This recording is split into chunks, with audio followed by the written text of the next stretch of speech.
Alors, bonsoir tout le monde. Bienvenue à cette séance de consultation publique de la municipalité de McMasterville. Nous sommes le 24 octobre 2022. Il est présentement 18h04. Donc, ce soir, vous êtes conviés à cette séance de consultation publique qui a pour objet la modification réglementaire concernant les garages en sous-sol et les stationnements intérieurs. Alors, pour nous expliquer les tenants et aboutissants ainsi que les objectifs visés par le conseil municipal, je vais céder la parole à Mme Marie-Pierre Tremblay, qui est notre directrice de l'urbanisme et du développement durable à la municipalité. Alors, Mme Tremblay, la parole est à vous. Merci. Merci beaucoup. Donc, on va commencer de ce pas la présentation. Au cours de la présentation de ce soir, on va parler des différents modes de consultation, on va parler de la situation actuelle de la réglementation, des objectifs et du contenu du projet de règlement, des étapes qui vont mener à son adoption, du processus d'approbation référendaire et de la procédure pour nous faire parvenir vos commentaires et vos questions si vous souhaitez le faire par écrit. Dans le contexte de la pandémie, la municipalité a souhaité adapter ses pratiques en matière de consultation. Donc, en plus de la séance de l'Assemblée publique de consultation de ce soir, on souhaite permettre aux gens de nous faire parvenir leurs questions et commentaires par écrit. Donc, ce sera possible jusqu'au 3 novembre 2022 à midi. On va entrer dans le vif du sujet, donc les objectifs du projet de règlement. De manière générale, le projet de règlement vise à clarifier certains éléments de la réglementation au sujet des garages en sous-sol et de la proportion minimale de cases de stationnement intérieur qui sont requises pour les habitations multifamiliales dans certaines zones. Il vise également à autoriser les garages en sous-sol ou souterrains dans la zone MXT1 et à rendre obligatoire la présence de stationnement intérieur dans cette même zone. Tout ça dans le but de minimiser les îlots de chaleur et de limiter l'impact visuel des aires de stationnement. Au niveau de la réglementation actuelle, le zonage autorise les garages souterrains uniquement dans certaines zones. On les voit à l'écran. C'est possible de consulter le plan de zonage sur notre site Internet si vous souhaitez visualiser à quel endroit elles sont situées. Mais c'est principalement des zones qui sont dans le futur développement qui se trouvent où était l'ancienne usine ICI à proximité de Saint-Basile-le-Grand et dans certaines zones plus denses en bordure du chemin du Richelieu. Les objectifs des modifications, c'est donc de permettre les stationnements au sous-sol et les stationnements souterrains dans la zone MXT1 qui se trouve en bordure du chemin du Richelieu entre les rues de l'Église et de l'École. Cette disposition-là va être sujette à l'approbation référendaire. La zone concernée, dans ce cas-là, c'est la zone MXT1, puis on voit la liste des zones contiguës, donc c'est les zones qui se trouvent autour de la zone MXT1, on les voit à l'écran. Ça va être également possible sur notre site Internet de consulter le plan de ces zones-là. Donc, si vous souhaitez voir si vous êtes concerné ou non, ce sera possible de voir tout ça sur le site Internet. Par la même occasion, on souhaite clarifier que les garages en sous-sol sont visés par cet article-là. Actuellement, dans l'article, on parle seulement de garages souterrains. Les garages en sous-sol, quant à eux, sont ceux qui sont situés au moins 50 en dessous du niveau du sol. Donc, puisqu'on parlait en ce moment seulement des garages souterrains, ça pouvait porter à confusion. Par contre, dans la manière que la municipalité appliquait la réglementation, on visait aussi les garages en sous-sol, donc c'est seulement une clarification. Donc, on précise que les garages en sous-sol sont interdits dans la majorité des zones de la municipalité. Cette disposition-là va aussi être soumise à l'approbation référendaire. Dans ce cas-ci, il y a un très grand nombre de zones qui sont concernées.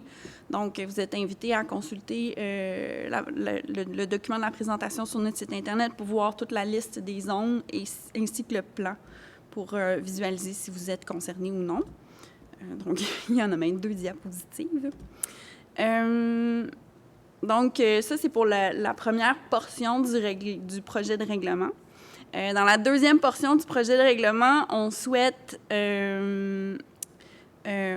autoriser également, on souhaite rendre obligatoire les stationnements intérieurs dans la zone MXT1. Actuellement, les stationnements intérieurs sont obligatoires seulement dans certaines zones qu'on voit à l'écran et dans certaines situations, donc au niveau du nombre minimal qui est requis. Donc, le projet de règlement vise à les rendre obligatoires aussi dans la zone MXT1. Ce sera valable pour les nouvelles constructions, donc ça ne s'applique pas pour les bâtiments qui sont existants actuellement dans la zone MXT1. Donc, dans cette zone-là, pour les nouvelles constructions, on va demander qu'il y ait au moins une case de stationnement par logement à l'intérieur pour les habitations unifamiliales, bifamiliales et trifamiliales, et au moins 50 % des cases de stationnement dans le cas des habitations multifamiliales ou des bâtiments mixtes.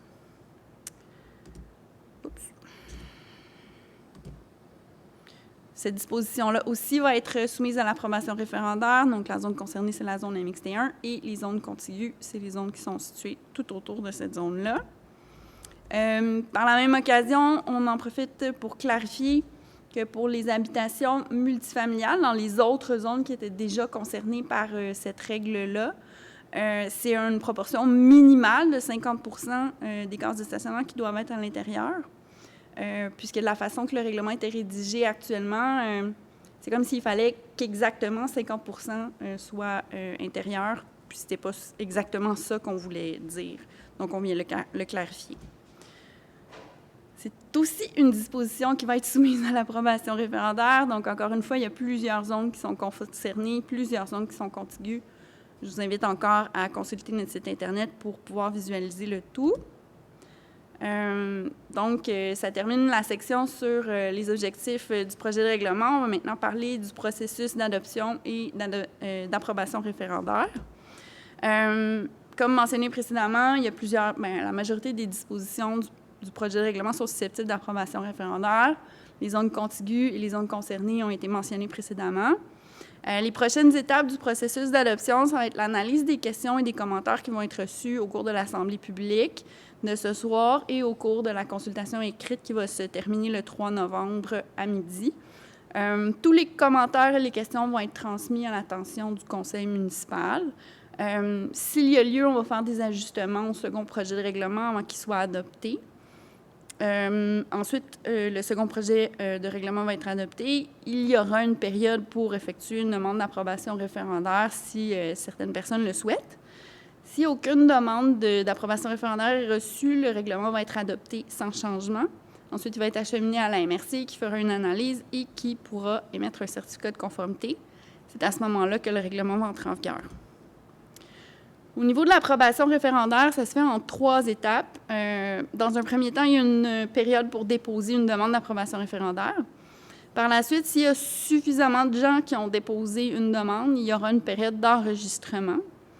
Puis, encore une fois, si pendant la période d'enregistrement, il y a suffisamment de personnes qui viennent s'enregistrer, il y aura un référendum si le conseil municipal l'ordonne. Pour qu'une demande d'approbation référendaire soit valide, elle doit indiquer clairement la disposition qui est concernée et la zone d'où elle provient. Elle doit être signée dans le cas où il y a plus que 21 personnes intéressées dans une zone par au moins 12 d'entre elles. Puis s'il y a moins que 21 personnes ou moins, par au moins la majorité des personnes intéressées. Puis elle doit être reçue par la municipalité au plus tard 8 jours après la publication de l'avis public qui annonce la possibilité de déposer une demande d'approbation référendaire. Les personnes intéressées, c'est toutes les personnes majeures de citoyenneté canadienne qui ne sont pas frappées d'une incapacité de voter et qui remplissent les conditions le jour de l'adoption du second projet de règlement. Donc, ça doit être des gens qui sont domiciliés dans les zones concernées qui ont été abordées précédemment ou dans les zones contiguës. Puis ça doit être des gens qui sont propriétaires d'un immeuble ou occupants d'un établissement d'entreprise qui sont situés dans une des zones mentionnées. Il y a certaines conditions supplémentaires qui s'appliquent pour les entreprises, pour les propriétaires qui ne sont pas occupants. Donc, ils sont affichés à l'écran. Vous pouvez également communiquer avec nous si vous voulez plus d'informations à ce sujet-là. En conclusion, maintenant, je vous rappelle que c'est possible de nous transmettre vos commentaires ou vos questions par écrit jusqu'au 3 novembre 2022 à midi, soit par courriel ou soit par lettre. Puis, je vous rappelle que l'ensemble des commentaires vont être portés à l'attention du conseil. C'est possible de consulter l'avis public, le projet de règlement et la documentation. Donc, la présentation de ce soir, ce sera possible de la consulter aussi sur notre site Internet, soit dans la section Conseil municipal pour l'avis public ou dans la section urbanisme, consultation pour les documents qui concernent la consultation en tant que telle. Donc, je vous remercie pour votre intérêt et je vous souhaite une très bonne fin de soirée.